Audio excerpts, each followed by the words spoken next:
প্রিয় ছাত্রছাত্রী, আজকে এই সংক্ষিপ্ত ক্লাসে আমরা শিখব what is bathochromic shift. Bathochromic শিফটটা কি না, actually the phenomena of shifting the spectral band to longer wavelength region, that is called actually bathochromic shift or blue shift, red shift. Red shift নামটা কেন? আচ্ছা, ব্লু শিফট কথাটা এলো, blue shift actually বলে হিপসোক্রমিক shift. হ্যাঁ, আমরা পরের আলোচনাতেই শিখে নেবো হোয়াট ইজ হিপসোক্রমিক শিফট। আপাতত আমরা শিখছি ব্যাথোক্রমিক শিফট। তাহলে ব্যাথোক্রমিক শিফট কি না, লঙ্গার ওয়েভলেন্থ রিজিয়নে স্পেকট্রাল ব্যান্ডের যে শিফট, সেই শিফটিংটাকেই বলা হয় ব্যাথোক্রমিক শিফট। ওকে, তাহলে এটাকে যদি আমরা লিখে নিই, the phenomenon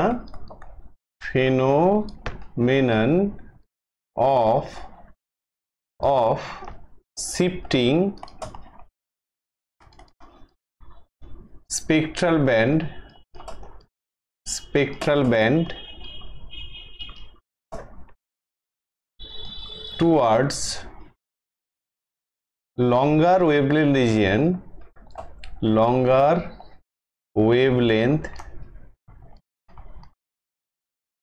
region is called bathochromic shift, or এর আরো একটা নাম কি, রেড শিফট। আশা করি ক্লিয়ার হয়েছে। এই লঙ্গার ওয়েভলেন্থ রিজিয়নের নিচে একটা আন্ডারলাইন করে দেবে। এখন রেড শিফটের সঙ্গে লঙ্গার ওয়েভলেন্থ রিজিয়নের মানে সম্পর্কটা কি না, ওই যে সূর্যের জানো তোমরা 7টা রং আছে, ভিপজিওর বলে রাখি যাক। ভিপজিওর মানে কি, রেডটা দেখো একদম, মানে রেডটা হচ্ছে কি একেবারে লংগেস্ট যেটা ওয়েভলেন্থ ভিপজিওরের মধ্যে, সেটা রেড। আর একেবারে ভায়োলেটটা হচ্ছে শর্টেস্ট। এবার ভায়োলেটের পরেই আছে ব্লু। মানে এটা একটা সিম্বলিক মিনিং আর কি, অর্থাৎ যেহেতু রেডটা একটা লং ওয়েভলেন্থকে রিপ্রেজেন্ট করে, সুতরাং কোনো স্পেকট্রাল ব্যান্ড যদি towards longer wavelength region shift করে, তাকে আমরা বলি রেড শিফট বা ব্যাথোক্রমিক শিফট। ওকে, এবার ঘটনা হচ্ছে এটাকে আমরা কিভাবে মেজার করি। মানে এটাকে যদি আমরা গ্রাফিক্যালি, এই গ্রাফটাও সঙ্গে এঁকে দেবে। অর্থাৎ ধরো কোনো একটা এখানে প্লট করছি আমরা, অ্যাবজর্বেন্স ভার্সাস ওয়েভলেন্থ। এটাই তো হচ্ছে অ্যাবজর্পশন স্পেকট্রাম। ধরো কোনো একটা স্পেকট্রাম এই রকম দেখতে, ওকে, কোনো একটা মলিকিউলের মানে স্পেকট্রাম হচ্ছে, কোনো একটা কম্পাউন্ডের স্পেকট্রাম হচ্ছে এইরকম দেখতে, এবং এটা সলিড লাইন দিয়ে আমরা বোঝাচ্ছি 1। এবার কিছু একটা কারণে, অনেক কিছু কারণ হতে পারে, কিছু একটা কারণে এটা এইখানে শিফট করলো মানে, অর্থাৎ ডটেড লাইন দিয়ে আমরা বোঝালাম যে স্পেকট্রামটা পেলাম, স্পেকট্রাম 2 নাম দিলাম। এটা শিফট করেছে, এবং শিফট করেছে কি টুয়ার্ডস, এই দিকে শিফট করেছে, ডান দিকে, অর্থাৎ towards longer wavelength region, total স্পেকট্রাটাই শিফট করেছে। তাহলে এই ফেনোমেনাটাকে আমরা বলবো ব্যাথোক্রমিক শিফট। এখন how the bathochromic shift can be measured, কীভাবে মেজার করতে পারি আমরা? এইভাবে, এই ল্যামডা ম্যাক্স মানে যে কোনো দুটো রেফারেন্স ওয়েভলেন্থকে আমরা নেব, এবং রেফারেন্স ওয়েভলেন্থ মানে রেফারেন্স ওয়েভলেন্থ অফ স্পেকট্রাম, মানে স্পেকট্রাম হচ্ছে সিঙ্গুলার, স্পেকট্রা হচ্ছে প্লুরাল। ওকে, তাহলে reference wavelength of spectrum 1 and reference wavelength of spectrum 2। এবার রেফারেন্সটা জেনারেলি আমরা ল্যামডা ম্যাক্সটাকে ধরি। তাহলে স্পেকট্রাম 1-এর যেটা ল্যামডা ম্যাক্স, অর্থাৎ এই যে এইখানটায়, এই জায়গাটায় ল্যামডা ম্যাক্স 1 বলতে পারি। এই যে এইখানটায় যে ভ্যালুটা আছে, এটা হচ্ছে ল্যামডা ম্যাক্স 1 বলতে পারি। আর এই জায়গাটায় যে ভ্যালুটা আসছে, সেটা হচ্ছে আমরা ল্যামডা ম্যাক্স 2 বলতে পারি। তাহলে এই যে শিফটিংটা হচ্ছে, এই শিফটিংটা towards higher wavelength, that is lambda max 2 minus lambda max 1, that shift actually called is bathochromic shift. তাহলে আমরা এই জায়গাটায় গ্রাফিক্যালি একটু এঁকে দিলে আরো দেখাই ভালো, সেই কারণে আমরা এইভাবে লিখছি। তাহলে shifting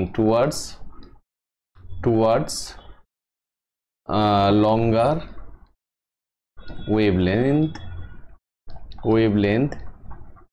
region, এবং এটার নামই হচ্ছে কি, আমরা বলে দিলাম ব্যাথোক্রমিক shift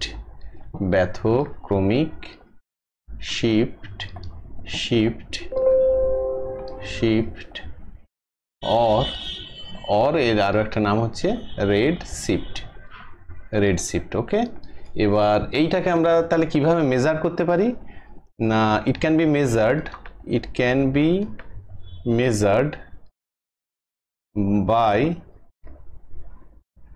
considering two reference wavelength, তাই না? reference wavelength for spectrum 1 and spectrum 2, দুটো স্পেকট্রামের জন্য দুটো reference wavelength, and generally lambda max is taken as the reference wavelength. ওকে, এটাকে আমি ইরেজ করলাম। তাহলে কি জেনারেলি আমরা কি নিই? lambda max কে। তাহলে lambda max for the two spectrum, lambda max for the two spectrum, বা two spectrum না বলে আমরা স্পেকট্রা বলি, two spectrum may be taken as reference, thus আমরা বলতে পারি এই শিফটটাকে কি বলতে পারি? thus ব্যথক্রমিক